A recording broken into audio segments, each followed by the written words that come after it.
We have here a setup wherein you have a mass m1 that's being pulled by this force F, whose magnitude is given to be equal to m2g over 2, and that's connected by a string to m2. We have to find the acceleration of m1. The strings are light and there is no friction. So what are the forces acting on m1? On m1, the forces are, well, there is the tension force, there is the force capital F, there is the force due to gravity, m1g, and there is also the normal reaction force from the table. But we only need to deal with the forces in the horizontal component. So let's just skip writing these vertical forces. And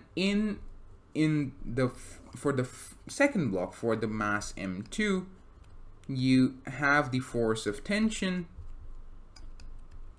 and the other force acting on it is the force due to gravity. And since force due to gravity lies in the same component as the tension is, you need to consider that. Now, this entire system would be accelerated either in this direction or in this direction.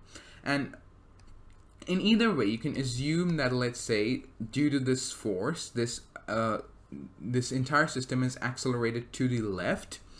And if however, it was in fact being accelerated to the right, then you would get a negative a. So you can just take any arbitrary notation or any arbitrary convention you want. And once you have done that, so this block m1 accelerates with small a to the left hand side, and this block m2 accelerates upwards with a. Due to this you can write equations of motion for this. So in this case, this is going to the left. So if you consider this to be the positive, this side to be positive, then capital F minus T, this is equal to the mass m1 times a. Similarly, for the second block, this is going up with an acceleration a.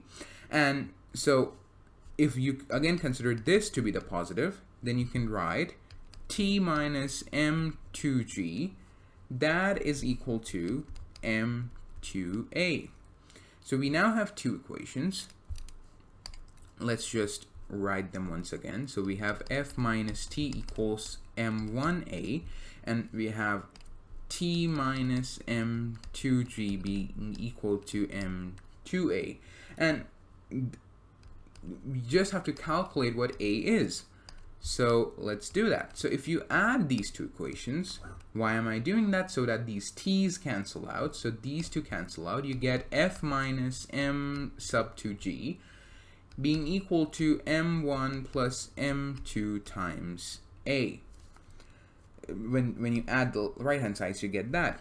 Now the only thing remaining is what's the value of f, but it's already given. We are already given with the value of f.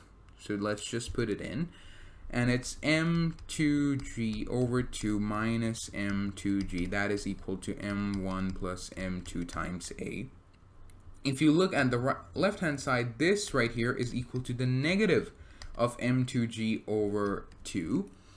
And if you take this expression m1 plus m2 and you divide it both sides, you get a to be equal to negative of m2g over 2 times m1 plus m2.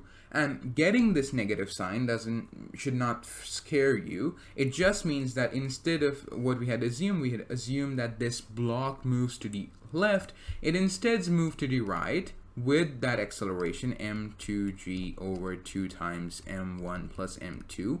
And this block right here, instead of going upwards, it goes downwards and with the same acceleration.